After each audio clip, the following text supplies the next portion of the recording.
Bismillahirrahmanirrahim. Alhamdulillahi rabbil alamin.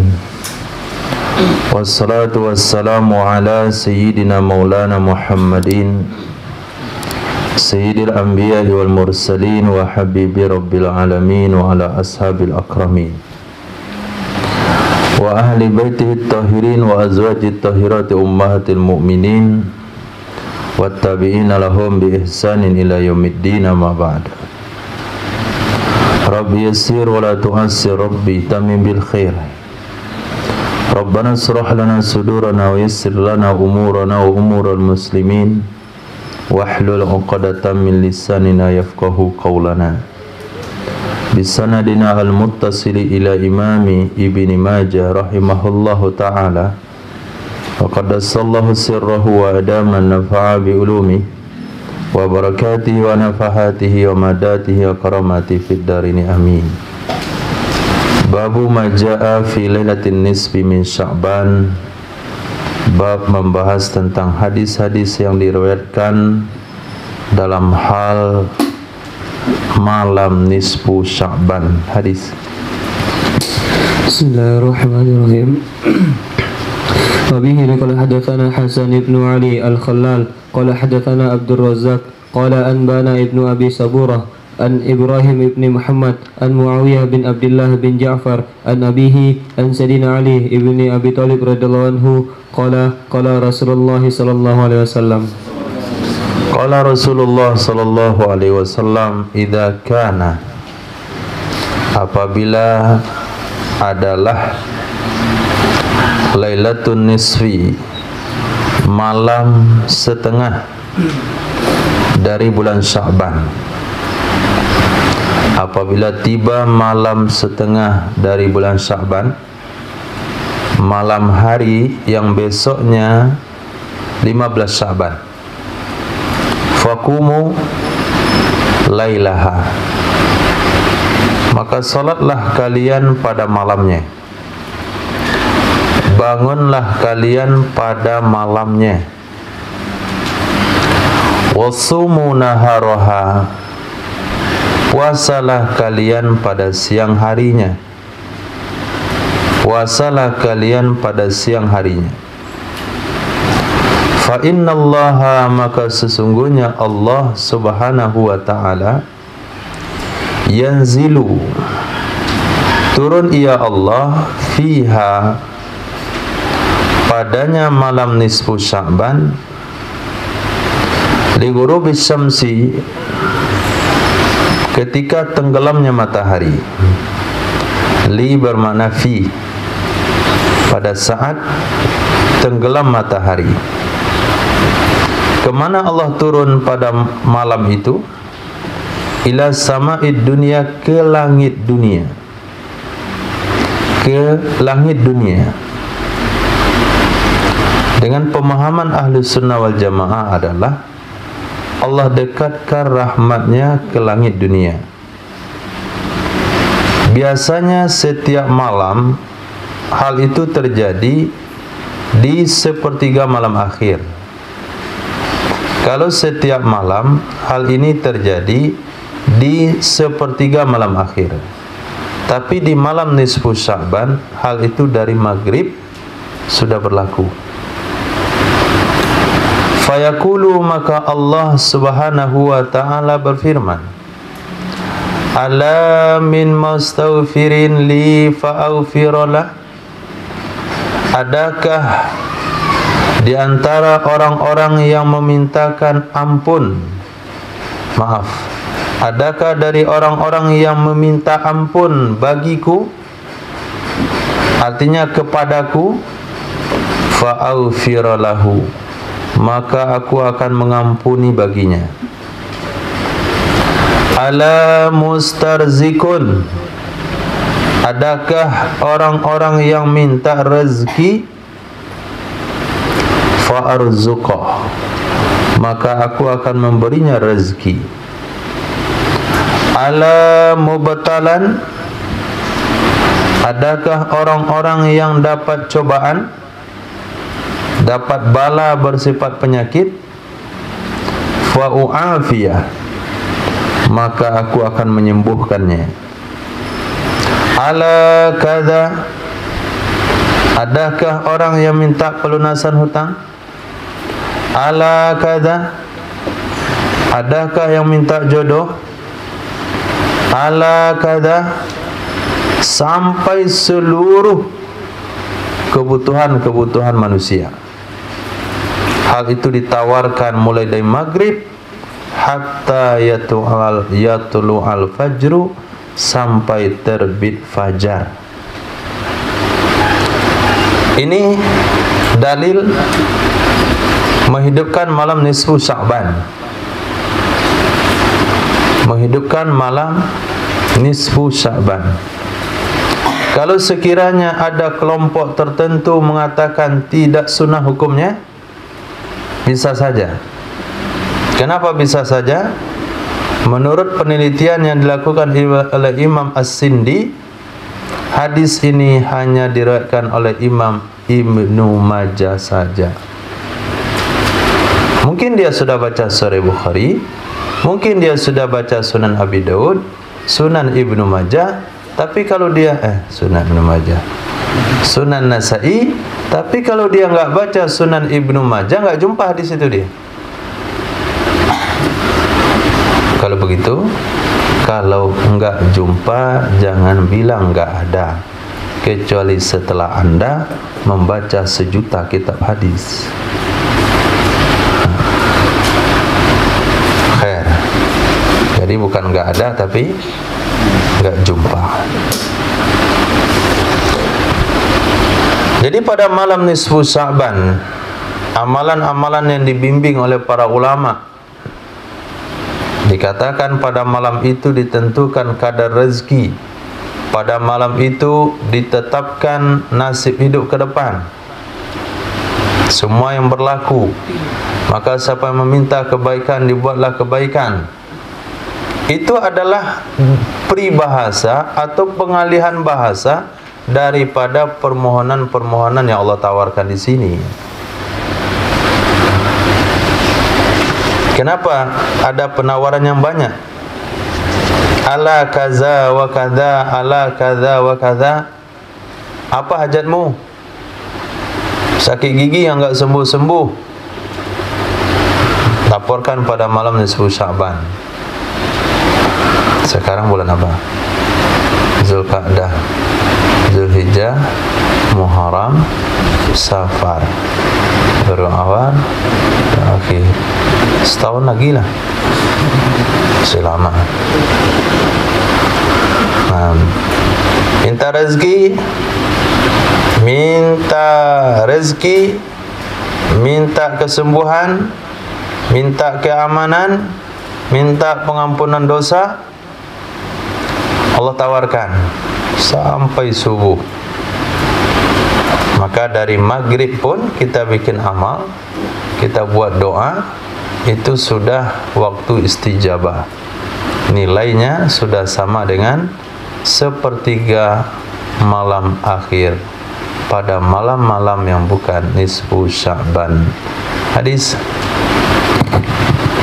wa bihi qala hadatsana Ubadah ibnu Abdullah al-Khuzai wa Muhammad ibnu Abdul Malik Abu Bakrin qala hadatsana Yazid ibnu Harun qala anbana Hajjaj an Yahya ibni Abi Katsir an Urwah an Sayyidatina Aisyah radhiyallahu anha qalat faqadtu Nabi sallallahu alaihi wasallam dzata lailatin fa kharajtu atlubuhu fa idha huwa bil baqi rafi'u ra'sahu ila sama faqala.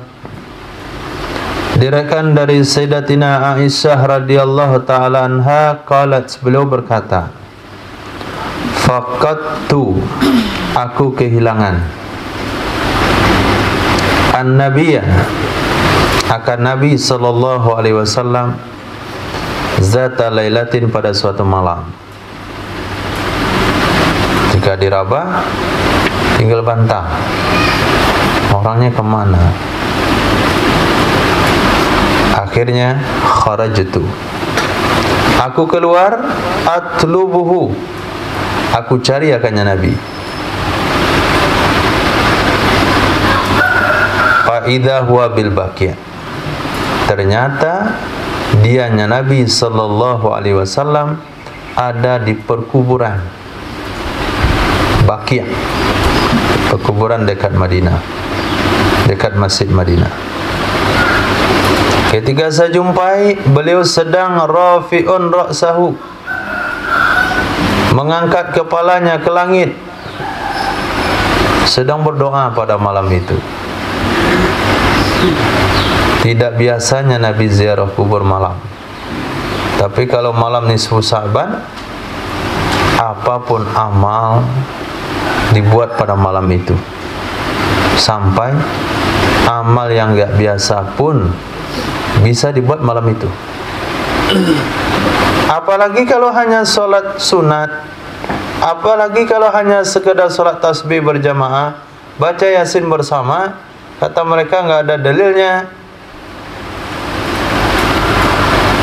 Baca rumah cek.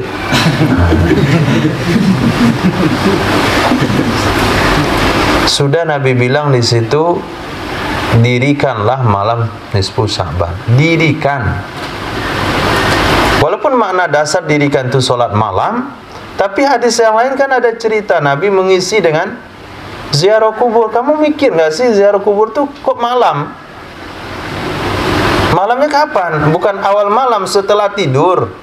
Buktinya aku kehilangan Nabi malam, berarti dah tidur sebelumnya. Kalau sekiranya amalan ziarah kubur sampai tengah malam dibuat oleh Nabi, pas malam nisfu Sya'ban, kira-kira kalau hanya orang baca Yasin di masjid, sesat enggak itu?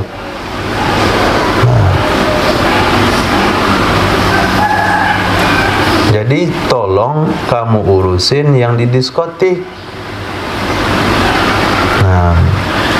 Yang enggak sholat, ini yang sholat diurusin, yang baca Yasin diurusin. Jadi orang resah di masjid, akhirnya kabur pergi lagi ke tempat asli.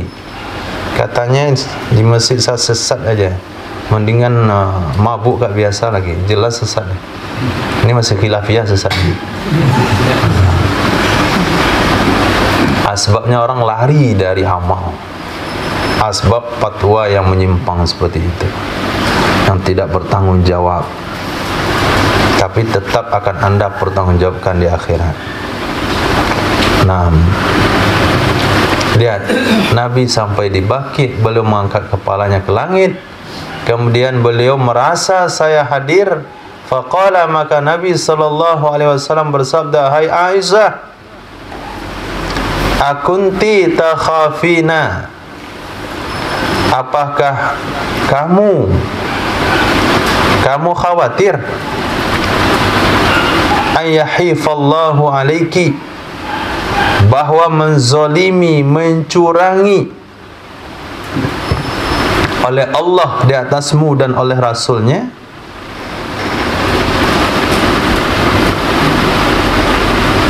Qalat,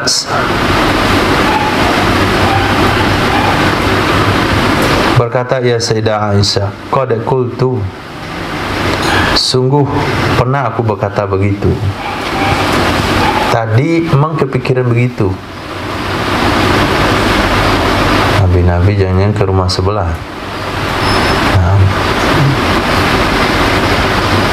Ini pikiran Sayyidah Nisa tadi. Tadi wahai Rasul, qad qultu, aku berpikiran begitu. Malam-malam hilang di rumah saya, jangan Nabi ke rumah Sayyidatina Zainab gitu, pergi minum madu. Wa ma bidzalik, tapi sekarang tidak ada denganku hal itu, enggak ada. Walakinni zanantu,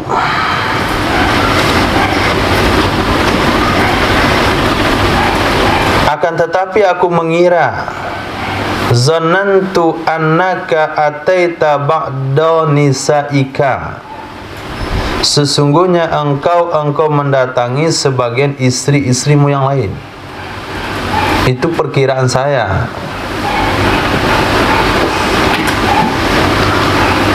Maka berkatalah Nabi SAW, wahai Aisyah, tinggalkan itu semua, sampaikan kepada umat, innallaha ta'ala, sesungguhnya Allah subhanahu wa ta'ala yanzilu lailatan nisfi, ia turun pada malam nisfu Sya'ban ila sama'id dunya, ke langit dunia, fayaghfiru, maka ia mengampuni li aksara, lebih banyak dari jumlah bulu-bulu kambing-kambing suku Kalb. Nah, min ada di sya'ar, dari jumlah bulu-bulu kambing suku Kalb. Disebut suku Kalb, Bani Kalbi, itu karena mereka adalah suku Bani peternak kambing terbesar di Madinah. Bani Kalb. Itu kalau orang pergi korban situ beli banyak kambing. Maka kalau sekiranya 1 ekor kambing kita tidak mampu menghitung bulunya, bagaimana dengan kambing Bani Kalb? Belum tentu kita jumlah pastinya berapa. Jumlah kambing Bani Kalb saja kita nggak tahu jumlahnya berapa. Tapi itu bukan sejumlah kambingnya, sejumlah bulu-bulu kambingnya. Maka pada malam itu Allah memberikan pengampunan dosa kepada manusia lebih banyak lagi dari bulu kambing itu. Dan sangat merugi kalau pada malam itu kita tidak terdaftar satu dari yang banyak itu. Kalau nggak terdaftar satu dari yang banyak, kenapa kita nggak terdaftar dari satu yang banyak? Karena kita tidak ikut mengisi malam nisfu Sya'ban, karena kita anggap bid'ah. Kenapa tidak terdaftar? Karena meninggalkan menghidupkan malam nisfu Sya'ban asbab fatwa bid'ah. Maka fatwa bid'ah ini banyak efek negatifnya. Karena saking banyaknya efek negatifnya, perlu diberikan pencerahan kepada umat. Bagaimana cara pencerahannya? Sampaikan hadis tentang nisfu Sya'ban kalau sudah bulan Sya'ban. Nah, sudah paham semuanya. Khutbah nisfu Sya'ban, khutbah bulan Sya'ban sebelum nisfu Sya'ban, atau sebelum masuk bulan Sya'ban. Nah, ini dah mulai mengarahkan umat kepada amalan nisfu Sya'ban.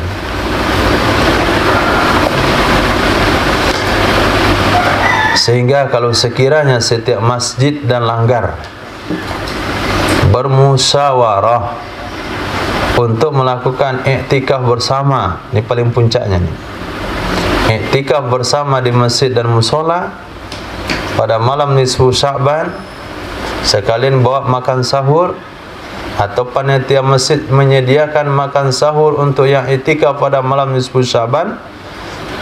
Iktikaf bukan hanya pergi tidur, tapi pergi bikin amal.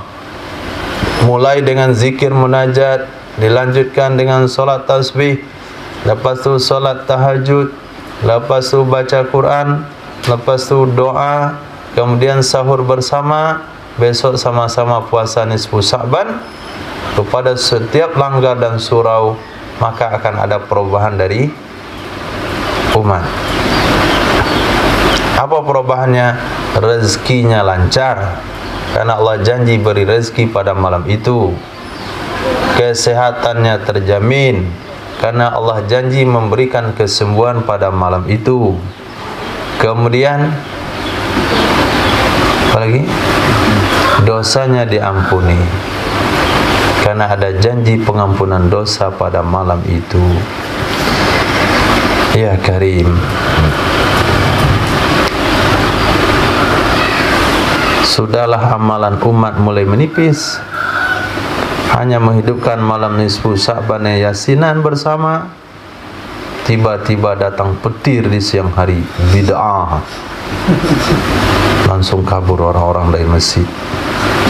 Akhirnya malam nisfu Sya'ban kosong. malam nisfu Sya'ban tidak ada lagi semaraknya. Apa yang terjadi gara-gara sepatah kata bid'ah itu? Perubahan umat, rezeki macet, sampai-sampai Indonesia pemilik sawit terbesar memilih beli minyak goreng antri. Itu sebab apa? Malam nisfu Sya'ban gak dihidupi. Itu hakikat syariatnya. Wallahu a'lam siapa yang buat kerja. Hadis. Wabihi qala hadatsana Rashid ibn Sa'id ibn Rashid Ar-Ramli qala hadatsana Walid an ibni Lahiyah an Dhahak ibni Aiman an Dhahak ibni Abdurrahman ibni Gharzab an Sayyidina Abi Musa al-Asy'ari radhiyallahu anhu an Rasulillah sallallahu alaihi wasallam qala. Diriwayatkan daripada sahabat Nabi Sayyidina Abi Musa al-Asy'ari radhiyallahu ta'ala anhu dari Rasulullah sallallahu alaihi wasallam, beliau bersabda, innallaha, sesungguhnya Allah, la yattali'u, sungguh melihat ya Allah, fi lailatin nisfi, pada malam nisfu, min Sya'bana, dari bulan Sya'ban, fayaghfiru, maka mengampuni ya Allah, li jami'i khalqi, bagi seluruh makhluknya Allah, artinya seluruh manusia dapat pengampunan, seluruhnya dapat pengampunan, artinya yang punya dua kalimat syahadat, kecuali musyrik. Nah, li musyrik, bagi orang musyrik, orang yang punya dua kalimat syahadat tapi terlibat kepada amal syirik. Apa misalnya amal syirik? Amal syirik versi Ahlus Sunnah. Nah, jangan amal syirik versi Wahabi, banyak. Baca salawat syirik, Allahumma sholli sholatan ka, itu satu. Yang kedua, tawasul syirik. Ketiga, pergi ke kubur ziarah, doa di situ syirik. Itu versi Wahabi banyak. Nah, tapi kalau versi Ahli Sunnah enggak terlalu banyak. Datang ke dukun, percaya kepada pokoknya percaya kepada selain Allah, bukan tawasul. Kemudian musyahin, orang yang bertengkar, orang yang enggak tegur sapa, musyahin. Apapun faktornya, apapun alasannya, kecuali satu alasan. Apa satu alasan yang dibolehkan? Enggak tegur sapa, satu alasan apa yang dibolehkan? Hah? Alasan agama. Satu alasan agama. Kenapa antum enggak tegur sapa sama dia? Dia sering ke dukun malah saya. Kenapa kamu enggak tegur sapa dan dia? Dia ingkar sunnah. Ingkar sunnah bagaimana dia? Dia bilang jenggot itu tradisi Arab. Nah itu ingkar sunnah. Membantah sunnah-sunnah Rasul. Kenapa kamu enggak mau jumpa sama dia? Dia liberal. Memutuskan hubungan dengan seseorang karena dia punya aliran yang berbeda, sesat menurut pandangan ahli sunnah, itu tidak dianggap musyahin, yang membatalkan amal, yang menghalang keampunan Allah. Seperti Sayyidina Abdullah bin Umar menegur keponakannya main ketapel. Sayyidina Abdullah bin Umar, Sayyidina Abdullah bin Abbas, Sayyidina Abdullah bin Umar. Mas, saya main ketapel. Dibuang. Besok datang lagi, masih main ketapel. Dibilangin jangan main ketapel, Rasulullah larang, masih kamu main. Mulai hari ini saya nggak mau lagi bicara dengan kamu. Nah itu namanya memutuskan hubungan karena keponakannya melanggar sunnah. Begitu juga Sayyidatina Aisyah radhiyallahu taala dengan Sayyidina Abdullah, Sayyidina Urwah bin Zubair. Lama dibujuk-bujuk baru bisa baikan Sayyidina Urwah dan Sayyidatina Aisyah. Apa penyebabnya? Melarang bibinya, sering komentar bibinya jangan banyak sedekah. Sedekah. Nah, ini sering mau komentar, akhirnya beliau putuskan hubungan. Kamu lagi bicara sama kamu, menghalang saya beribadah, menghalang saya bersedekah. Sayyidatina Aisyah kan begitu. Ketika dapat jatah daripada Baitul Mal, beliau sedekahkan sampai lupa nyesain untuk buka puasa ntar sore. Ntar sore mau buka, ada yang buka nggak? Nggak ada. Uang mana? Udah sedekahkan semuanya. Kan disuruh sedekahkan semuanya, maka sedekahkan semuanya. Sampai lupa untuk buka. Ada hari ini yang kayak gitu? Kalau ada, kok kiamat pula. Nah, lupa dengan uang, kebutuhannya uang lupa. Kalau kita lupa sedekah, mana uang sedekah tadi? Oh, tinggal di lemari. Sahabiah lupa nyesain untuk makan, untuk sahur, untuk buka karena sedekah. Kalau kita lupa bersedekah, sama aja sebetulnya. Beda-beda dikit. Ya Karim. Hadis. وبه قال حدثنا محمد بن إسحاق قال حدثنا أبو الأسود النضر بن عبد الجبار قال حدثنا ابن لهيعة عن زبير بن سليم عن الضحاك بن عبد الرحمن عن أبيه قال سمعت أبا موسى عن النبي صلى الله عليه وسلم نحوه. Babu ma jaa fi salati was sajdati inda syukri. Bab yang diriwayatkan tentang hadis. Bab tentang hadis yang diriwayatkan dalam hal salat dan sujud ketika bersyukur.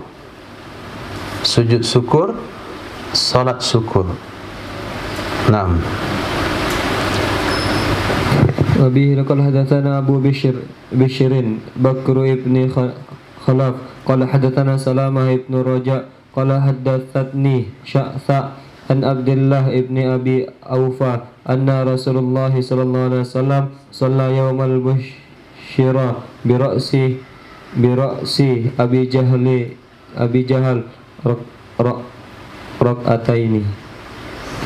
Diriwayatkan dari Sayyidina Abdullah bin Abi Aufa, sesungguhnya Rasulullah sallallahu alaihi wasallam shalla, beliau melakukan salat. Kapan? Yauma, pada suatu hari. Busyira, yang beliau diberi berita gembira dengan kepala Abu Jahal. Diberikan berita gembira kepada Nabi dengan kepala Abu Jahal.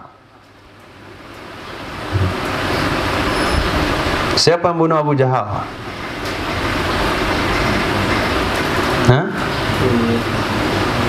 Kerjasama antara dua anak-anak dengan Sayyidina Abdullah bin Mas'ud. Ini semangat anak-anak zaman itu, kalah semangat pemuda zaman ini. Semangat pemuda zaman sekarang, fashion, penampilan yang kebetina-betinaan.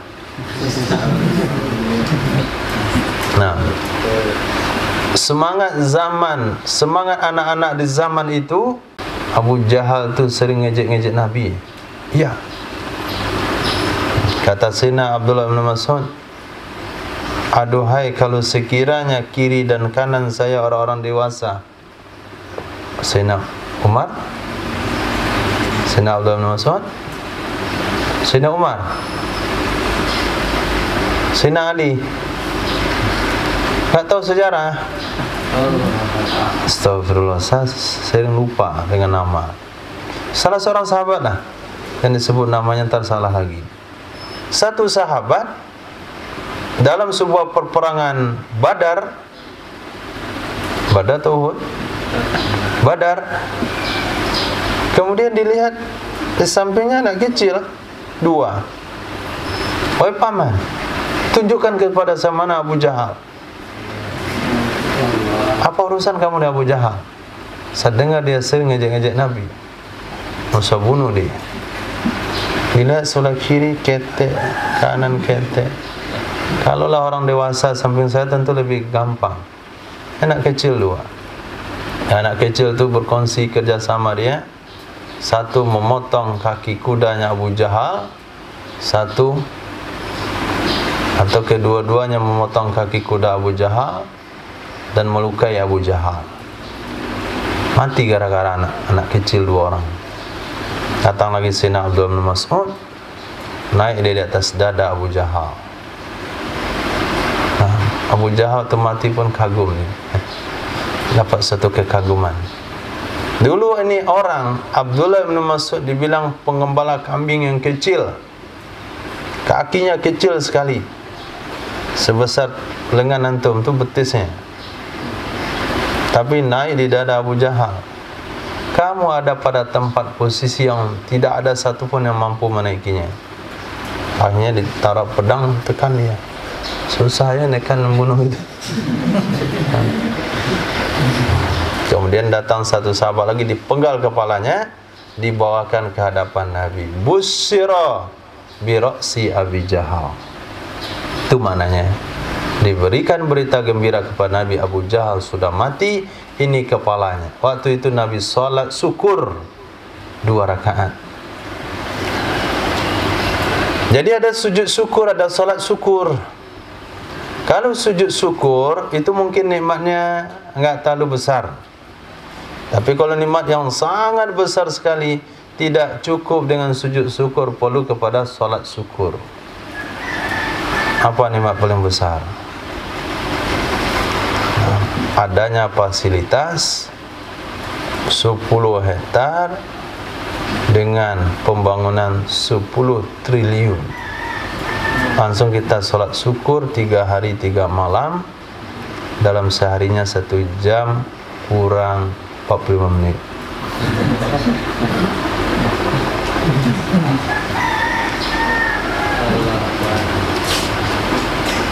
Artinya solat syukur 15 menit sama 3 hari. 3 hari 3 malam nanti Allah kabulkan, mana mampu kita solat 3 hari 3 malam. 15 menit cukup insyaAllah. Itu yang disebut dengan salat syukur.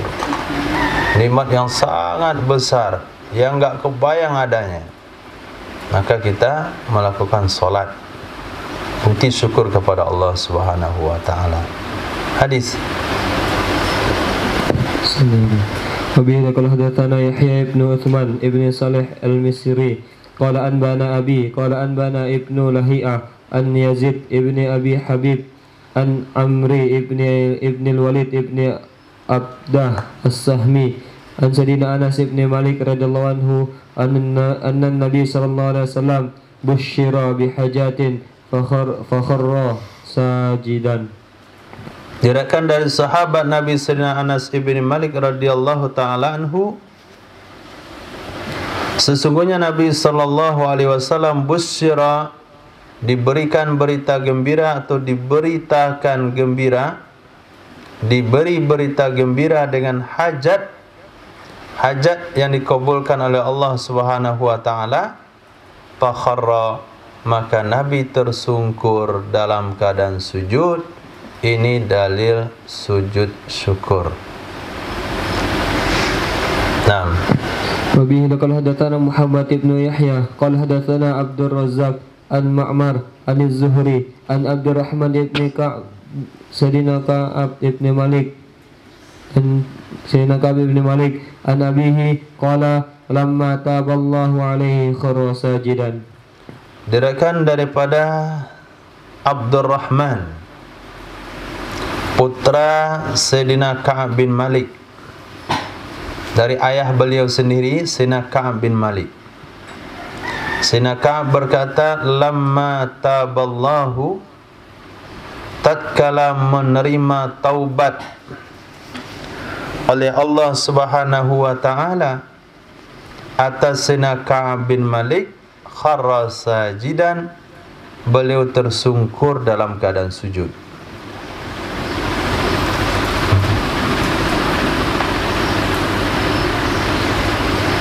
Safirullah. Taubat apa yang dimaksudkan terhadap Sayyidina Ka'ab bin Malik?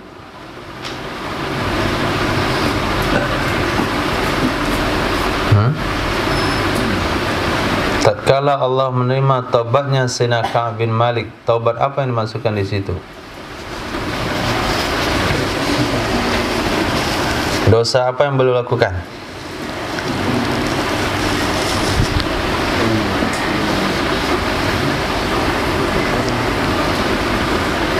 Yang lain berfikir.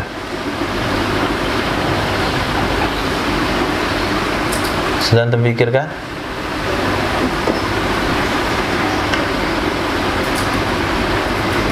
Galang, dosa apa?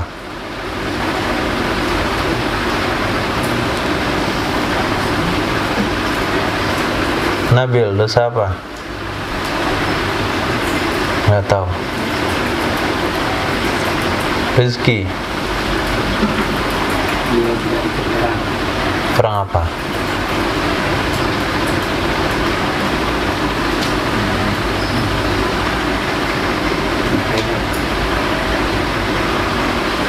Perang apa, Irfan?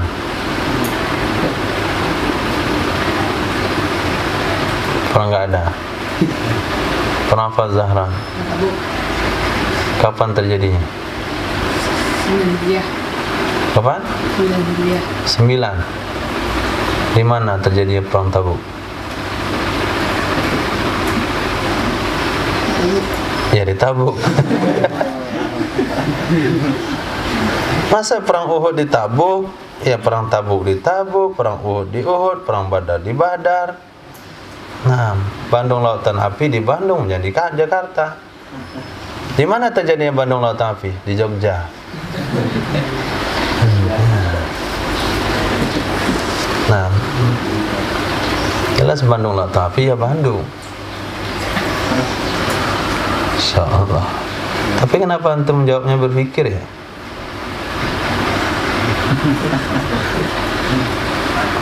Nah, jadi 3 orang sahabat yang tidak ikut perang Tabuk di boikot oleh Nabi selama 50 hari. Pada hari yang ke-51, istri-istrinya enggak boleh nemanin. Maka pada hari yang ke-50 Allah turunkan ayat wa alas salasatil ladina, terhadap 3 orang yang tidak ikut perang Allah resmi terima taubatnya. Maka pada saat itu beri berita gembira kepada Sayyidina Ka'ab bin Malik. Orang yang memberi berita gembira kepada Sayyidina Ka'ab bin Malik, bajunya yang ada pada dikasih. Saking semangatnya beliau dapat taubat itu. Ketika mau jumpa Nabi enggak ada lagi baju. Akhirnya pinjam baju dia. Coba logika sahabat itu. Nah, kalau senang nih langsung, enggak pikir lagi. Ini kalau saya jumpa Nabi ada baju enggak ada mikir-mikir. Senang dia dengan orang bawa berita, kasih baju. Abu Lahab senang dengan berita kelahiran Nabi yang dibawa oleh budaknya, langsung dimerdekakan budaknya. Abu Lahab. Asbab tu dia dapat keringanan azab setiap hari Senin. Bukan dalilnya hadis ya, dalilnya mimpi. Bagi kita bukan dalil itu, pelengkap dalil. Motivasi saja. Yang bilang mana ada dalil mimpi katanya ntar. Susah juga kita jawab, bukan dalil mas, pelengkap dalil. Nah.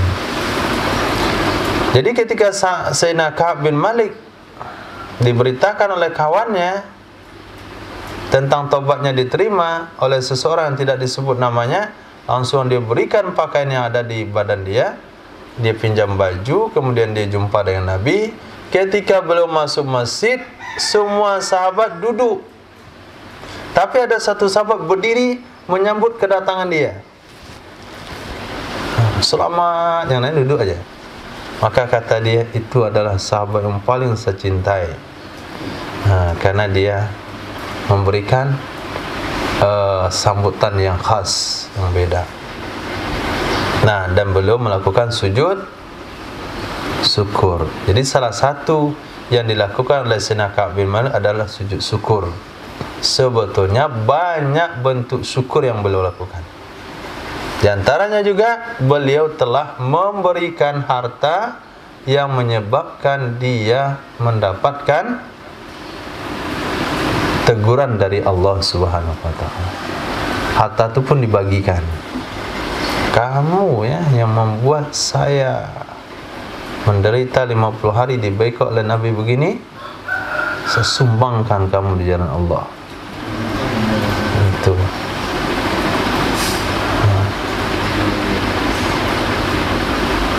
Paham? Jadi jangan sampai ada benda-benda yang menghalang kita dengan Allah. Kalau ada, sumbangkan. Ini kamera ini termasuk mendukung.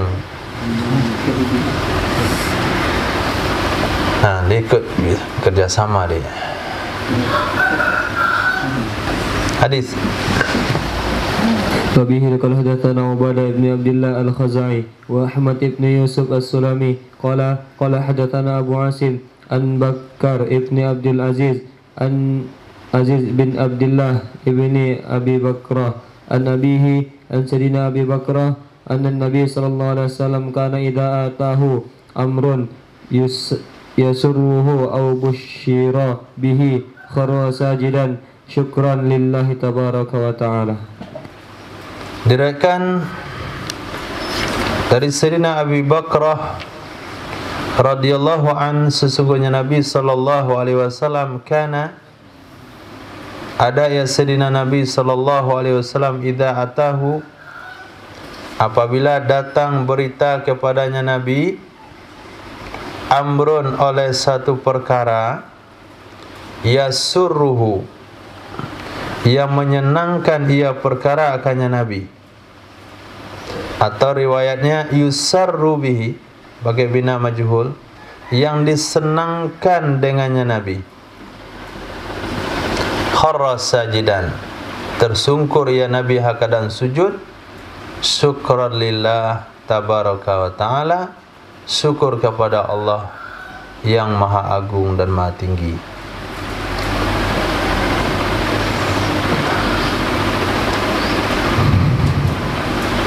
Tapi hadis ini pengetahuannya mesti dilengkapi dengan fikih. Apa fikih sujud syukur? Syarat sujud syukur sama dengan syarat solat. Itu yang pertama. Menghadap kiblat, menutup aurat, suci dari hadas, suci dari najis, kemudian tidak di waktu haram salat. Nah, tidak di waktu haram salat. Sujud syukur di waktu tahrim boleh enggak? Boleh. Kenapa boleh?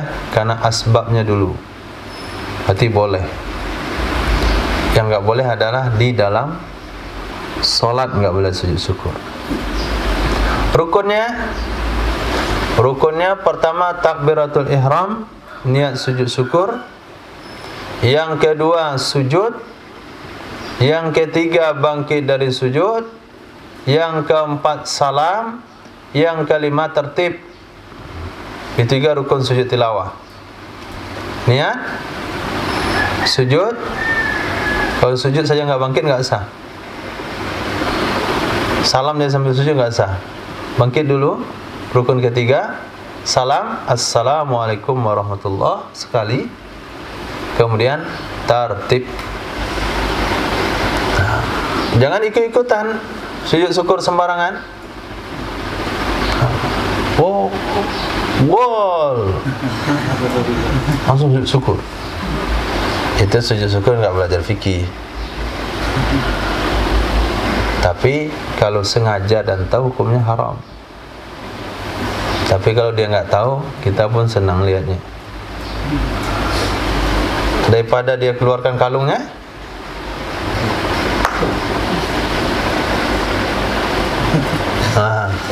itu nggak senang sama kita lihat. Wah, keluar kalungnya. Nah, mendingan yang begitu. Lihatnya ya, bukan hukumnya. Hukumnya kalau dia tahu haram hukumnya. Pertama nggak boleh sujud syukur nggak menghadap kiblat. Yang kedua celananya pendek untuk aurat. Ketiga dari tadi saya rasa dah batal wudunya. Masa selari sekencang-kencang tuh nggak keluar kentutnya? Nah, kalau lapangan mungkin suci lah, mungkin ya. Tapi yang ada kiblatnya kan nggak tahu, asal sujud saja. Itu kalau untuk orang awam biasalah. Tapi kalau mau mengenal hukum Islam tuh hukumnya tidak boleh. Babu maja'a fi anna salata kafaratun. Bab hadis-hadis yang menjelaskan tentang sesungguhnya salat itu adalah pengampun dosa, penghapus dosa. Salat yang dilakukan itu akan menghapuskan dosa. Hadis. Wabihi laqad hadatsana Abu Bakri ibnu Abi Syaibah wa Nasr ibn Ali qala hadatsana Waqi qala hadatsana Mis'ar wa Sufyan an Uthman ibn Mughirah Al-Thaqafi an Ali ibn Rabi'ah Al-Walibi an Asma ibn Hakam Al-Fazari an Sayyidina Ali bin Abi Thalib radhiyallahu anhu qala kuntu idza sami'tu min Rasulillah sallallahu alaihi wasallam hadithan yanfa'uni Allahu bima syai'a minhu. Diriwayatkan dari Sayyidina Ali bin Abi Thalib radhiyallahu an, beliau mengatakan kuntu adalah aku idza sami'tu min Rasulillahi hadithan, apabila aku mendengar dari Rasul sallallahu alaihi wasallam akan satu hadis, yang fauni Allahu, memberi manfaat akan aku oleh Allah, memberi manfaat, niscaya memberi manfaat akan aku oleh Allah, bima syaa, dengan apa saja yang Allah mau dari hadis itu.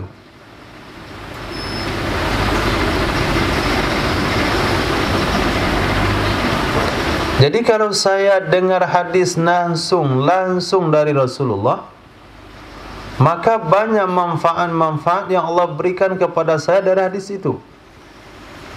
Dengar hadis dari Nabi, aku diberi manfaat oleh Allah bima syaa.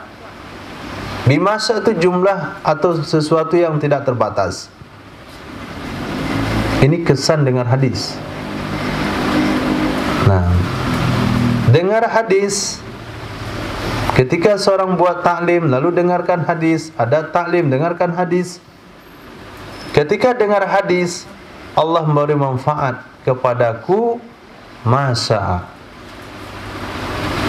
Tapi idza haddatsani anhu ghairu, apabila meriwayatkan hadis kepada saya, apabila meriwayatkan hadis kepada saya darinya Nabi oleh selain Nabi, kalau hadis itu saya dengar lewat perantaraan orang lain, istahlaftuhu, aku minta bersumpah akan orang itu.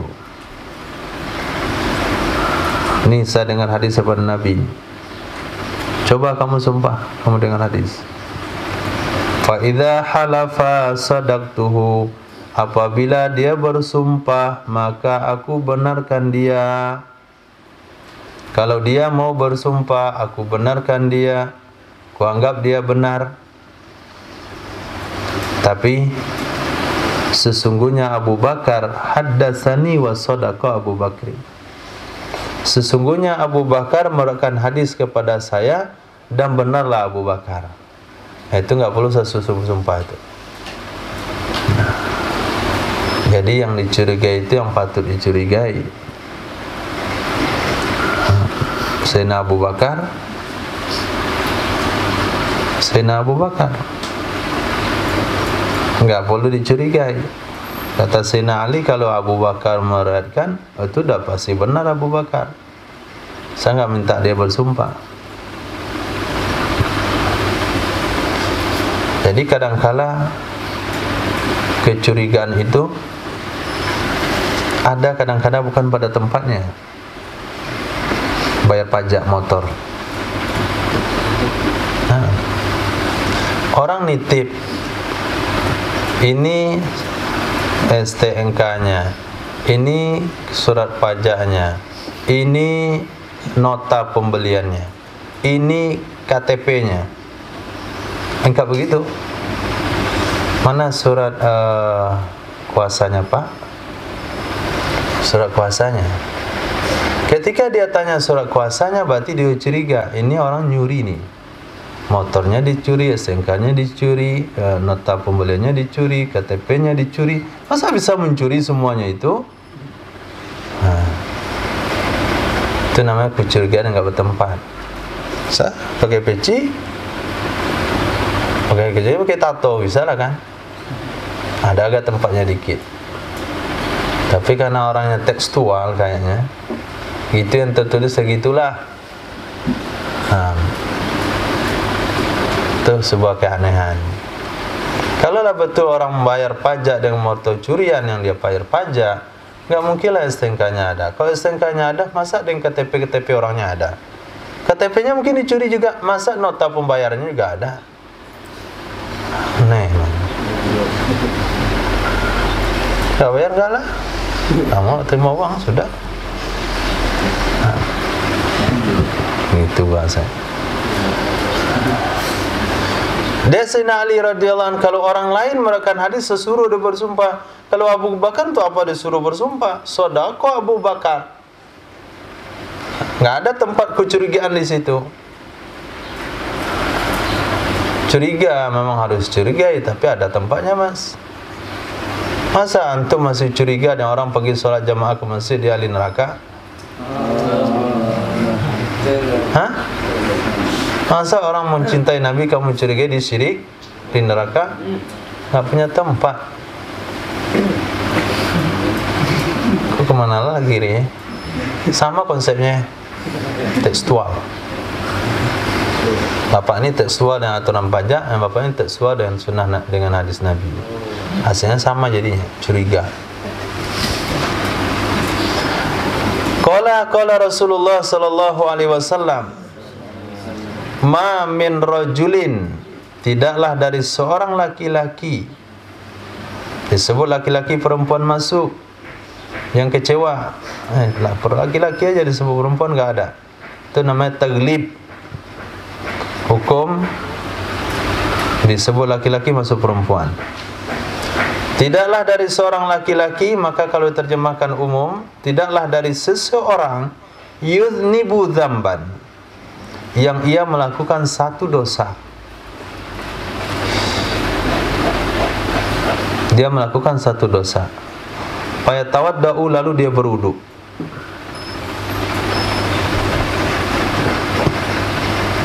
Fayuhsinul wudu'a, maka dia membaguskan wudunya, memenuhi rukun, syarat, sunnah-sunnahnya.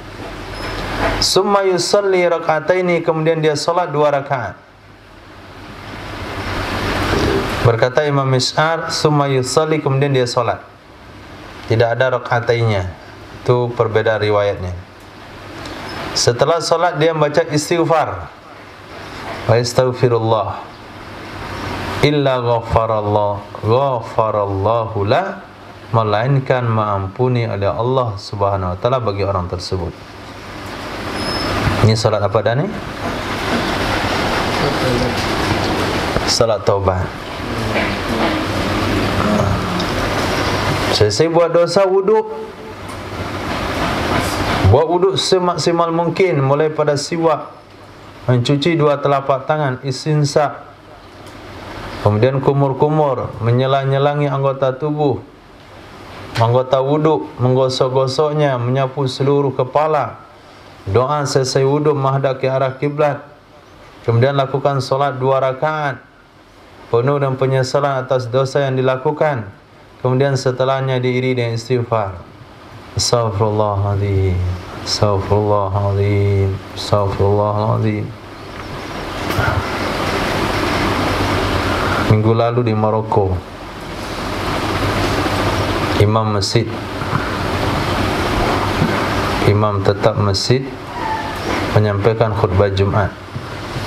Pada khutbah terakhirnya dia terjatuh dan meninggal dunia dalam menggenggamkan jarinya.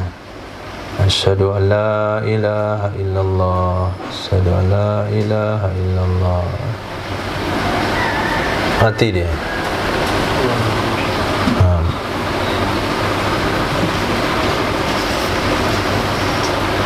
Satu dari sejuta. Yang 9.999 di antaranya mati karena minum minuman keras. Di antaranya mati karena balap liar. Di antaranya mati overdosis karena nyabu. Di antaranya mati karena jantungnya bolong-bolong. Semuanya kena maksiat. Mati karena HIV. Mati karena salah operasi. Nah, tapi dari satu itu yang kepilih mati selesai khutbah, mati sedang sujud, mati di raudhah.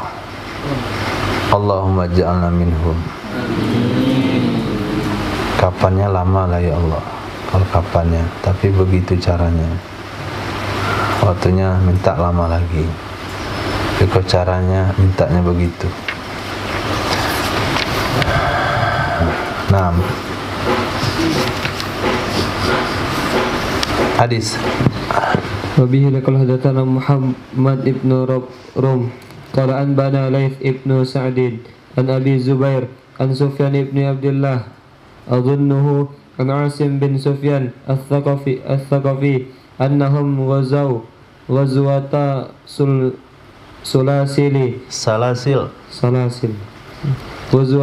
salasil fafatahumul ghazwu farabitu thumma raja'u ila Muawiyah wa indahu Abu Ayyub wa Uqbah ibn Amir faqala Asim ya Aba Ayyub fatanal ghazwul ama wa qad ukhbirna annahu man shalla fil masjid arba'ati ghufira lahu dhanbuhu faqala ya ibna akhi adulluka ala aysara min dhalik inni sami'tu Rasulullah sallallahu alaihi wasallam yaqul. Deriwayatkan daripada Asim bin Sufyan As-Saqafi, annahum sesungguhnya mereka ghazaw, mereka berperang akan perang Salasil. Perang Salasil ni perang Romawi atau Persia, salah satunya. Ketika mereka menakuti, takut terhadap pasukan Muslim, panglima perangnya khawatir mereka akan kabur, maka seluruh pasukan dirantai.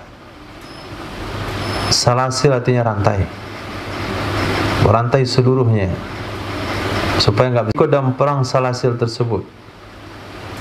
Fafatahum al-ghazhu, maka terlewatkan akan mereka oleh perang. Terlewatkan akan mereka oleh perang. Mereka datang, perang selesai. Jadi ada sekelompok sahabat, sekelompok tabi'in, ketika mau perang, perang sudah selesai. Parobatu, mana hadisnya itu? 96.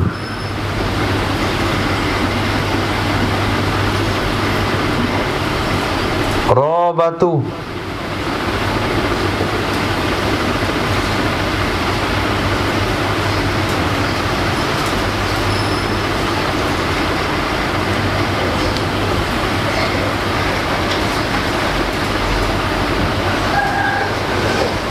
apa itu robatu?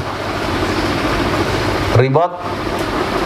Nah, ribot, maka mereka meribot, artinya berjaga-jaga di perbatasan. Karena enggak jadi perang dan enggak dapat perang, akhirnya mereka buat sebuah amalan, yaitu berjaga-jaga di perbatasan. Ribot, ribatul yaum, berjaga-jaga semalam di jalan Allah. Pahalanya, sambungan hadisnya lupa lagi. Pahalanya orang berpuasa, sholat malam selama 1 tahun. Enggak pasti. Nah, pokoknya lupa deh. Parobatu, lalu mereka ribot, melakukan penjagaan di perbatasan untuk menutup keabsenan tidak perang.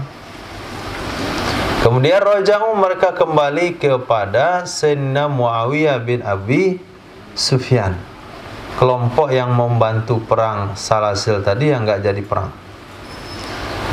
Bersama Sayyidina Muawiyah bin Abu Sufyan ada sahabat Nabi Sayyidina Abu Ayyub Al-Ansari, ada Sayyidina Uqbah bin Amir. Berkatalah Asim, "Ya Aba Ayyub, fatanal ghazul am." Terlewatkan akan kami oleh perang tahun ini. Sayang ya, tahun ini kami enggak bisa ikut perang.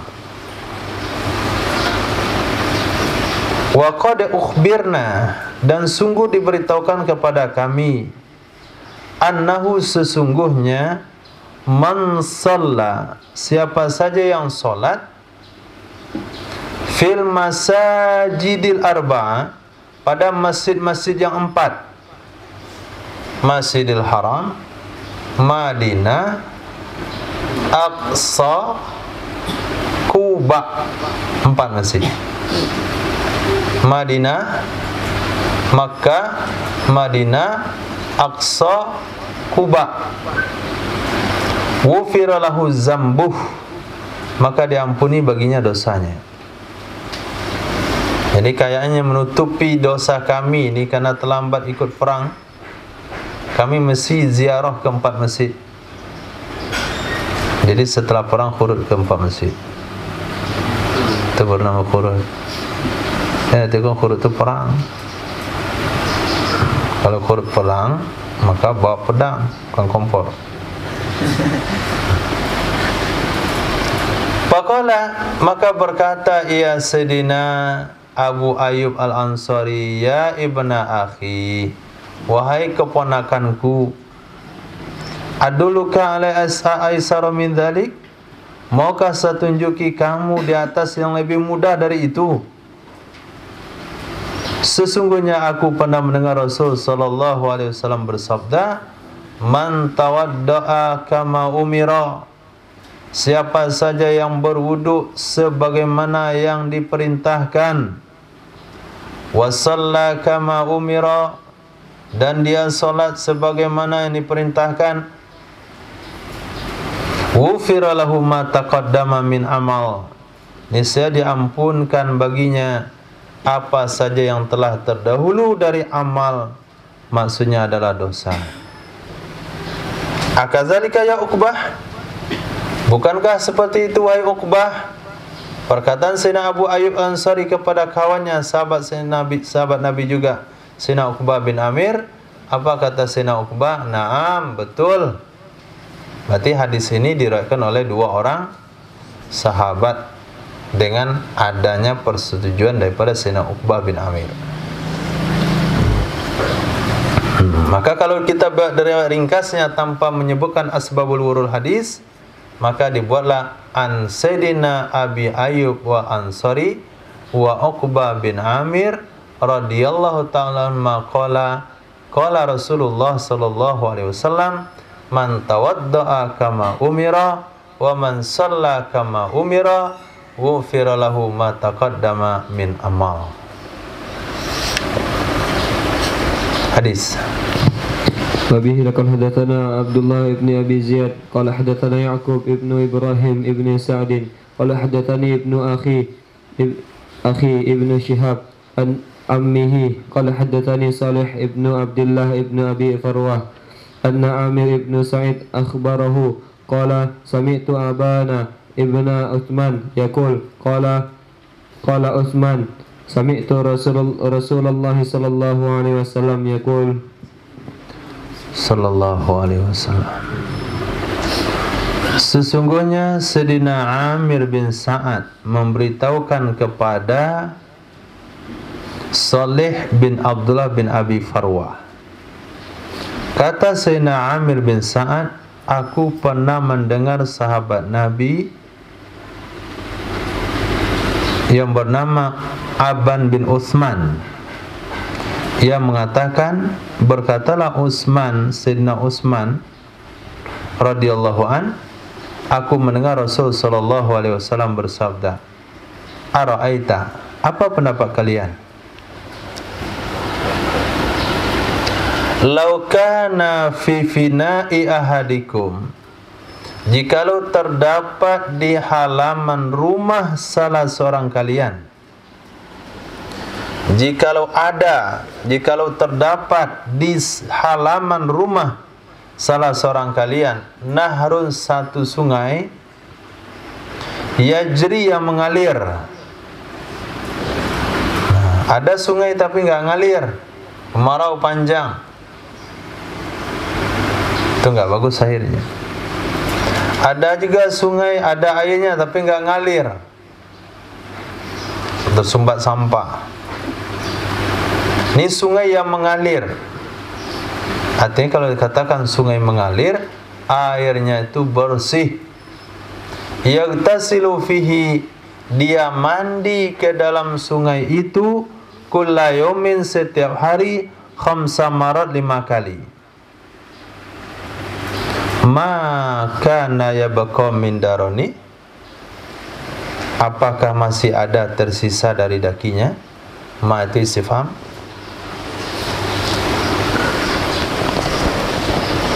Apakah masih ada tersisa sesuatu dari dakinya? Qala, berkata ya Nabi sallallahu alaihi wasallam, la syai'a. Berkata ya Nabi sallallahu alaihi wasallam, la syai'a, tidak akan ada. Tidak akan ada. Enggak akan ada dakinya. Qala, berkata ya Nabi sallallahu alaihi wasallam, fa innas salata, maka sesungguhnya salat, tuzhibudz dzunub, menghilangkan ia akan dosa-dosa, kama yuzhibul ma'ud daran, sebagaimana menghilangkan oleh air akan daki-daki tersebut. Sebagaimana menghilangkan oleh air akan daki-daki tersebut.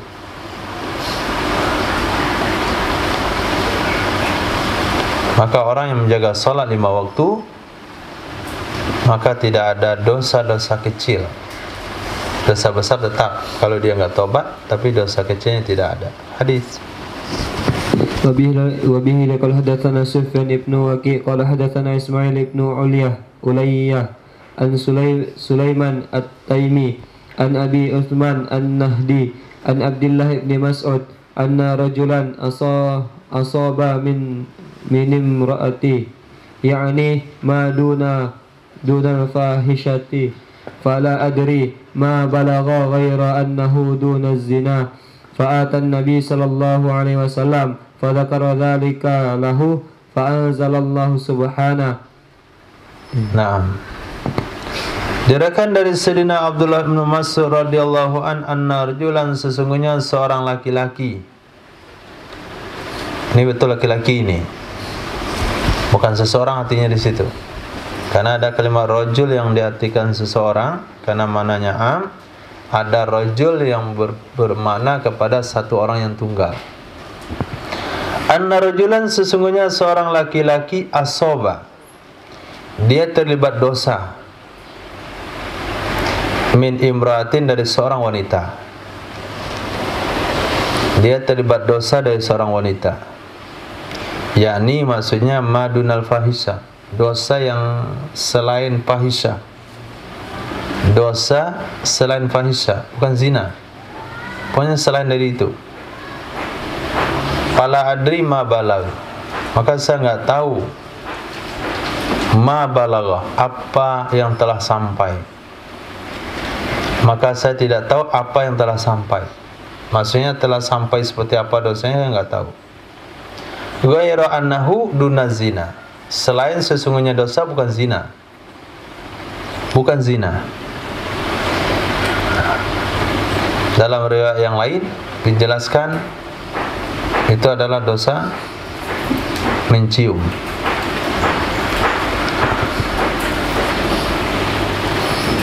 Dia pedagang buah. Lalu datang seorang wanita beli buah. Kemudian dia pilih-pilih buah. Kata pedagang buah ini, di dalam ada buah lebih segar, pilihlah ke dalam. Nah, jadi kalau mau beli buah itu masuk ke dalam, karena yang dua itu kena matahari. Sampai di dalam, nah, dapat dia yang segar.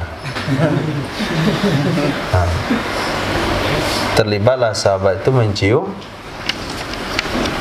konsumennya.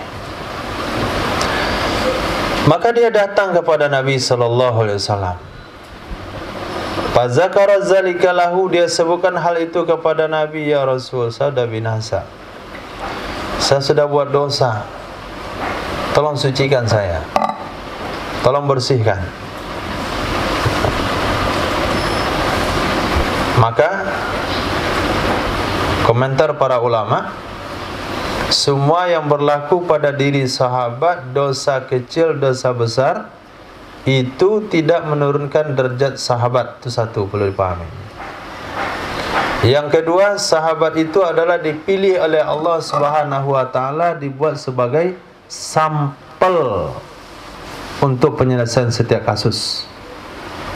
Zina, Allah pilih dua, dari wanita, dari laki-laki. Ada yang hukum rajam, ada yang hukum cambuk. Kemudian potong tangan, kemudian dicambuk karena mabuk, kemudian istrinya berselingkuh, bikin li'an, kemudian dosa membunuh. Membunuh ada? Tidak ada. Tidak ada. Itu tidak terjadi. Itu enggak bisa dibuat contoh situ. Kemudian mencium. Nah, maka ketika itu Allah turunkan ayat, Aqimis sholata tarafayin nahari, dirikan olehmu akan solat pada dua tepi siang. Dua tepi siang. Wa zulafam minal lail, dan awal dari malam. Innal hasanati yuzhibna as-sayyi'at, sesungguhnya kebaikan-kebaikan itu akan menghilangkan dosa-dosa kecil. Dzalika dzikra lidzakirin, Demikian itu adalah peringatan bagi orang-orang yang mau ingat. Faqala,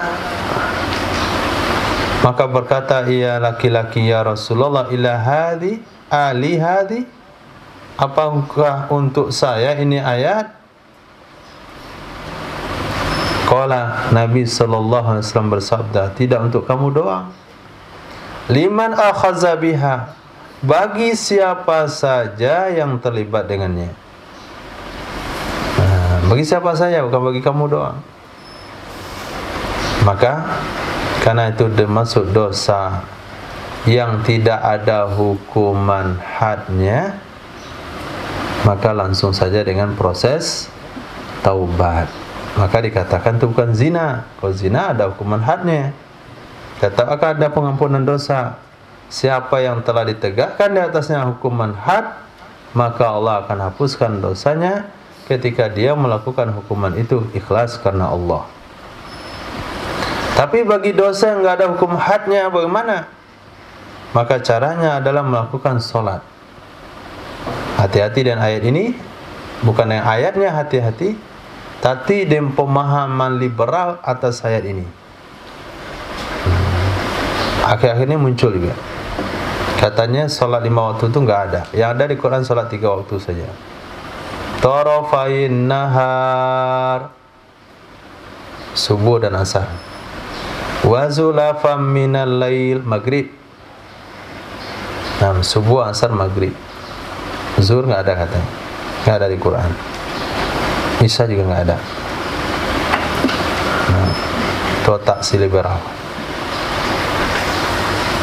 Oh iya juga ya. Nah itu sasek tadi. Dalam iya juga itu.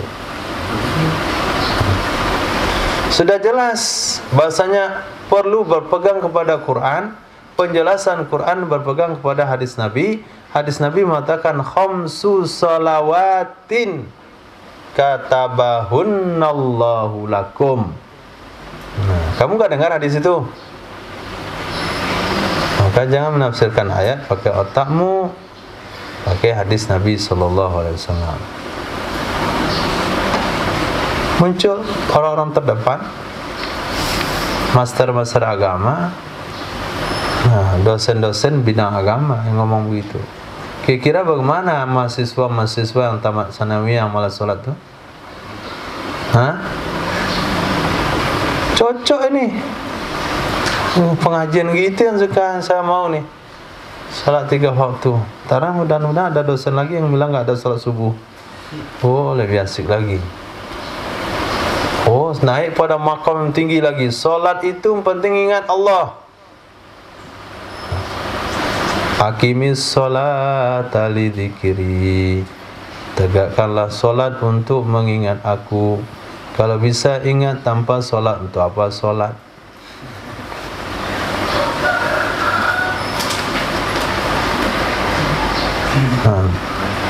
Kalau bisa sholat tanpa ingat, kalau bisa ingat tanpa sholat, tanpa sholat.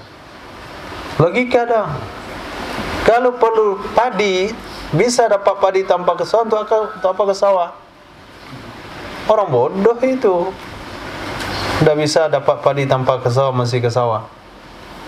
Maka kami orang-orang cerdas, kalau sudah bisa ingat Allah, enggak perlu sholat. Azan berkumandang.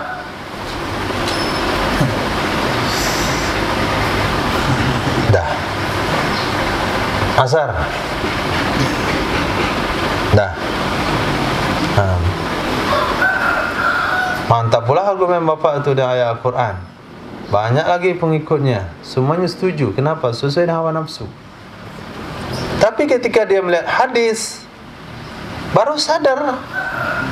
Nabi sampai akhir usia, ketika sakit, dipapah datang ke masjid. Apakah Nabi belum mampu mengingat Allah tanpa salat? Nabi hatinya yang tidak pernah tidur walaupun matanya tertidur. Jantung aku jadi Nabi juga. Ini sama, mata saya yang tertidur, hati tidak. Jangan terpengaruh dengan zahir saya. Zahir saya memang begini. Hati saya tajam. Nabi cuma begitu, umat nggak ada. Nah, jadi ketika dia pahami Al-Quran dengan sunnah, baru dia mengerti dengan ayat. Ini kan 3 waktu. 3 waktu kamu nggak baca hadis. Aqimis sholat li dzikri, kamu nggak lihat prakteknya bagaimana Rasulullah praktekkan sholat. Nah, itu sudah juga mengarah kepada Islam murni. Yang kita baca malam itu tarikus sunnah, orang yang sudah meninggalkan hadis Nabi dalam pemahaman agamanya. Itu termasuk 7 dari golongan yang dikutuk oleh Rasul sallallahu alaihi wasallam. Nah,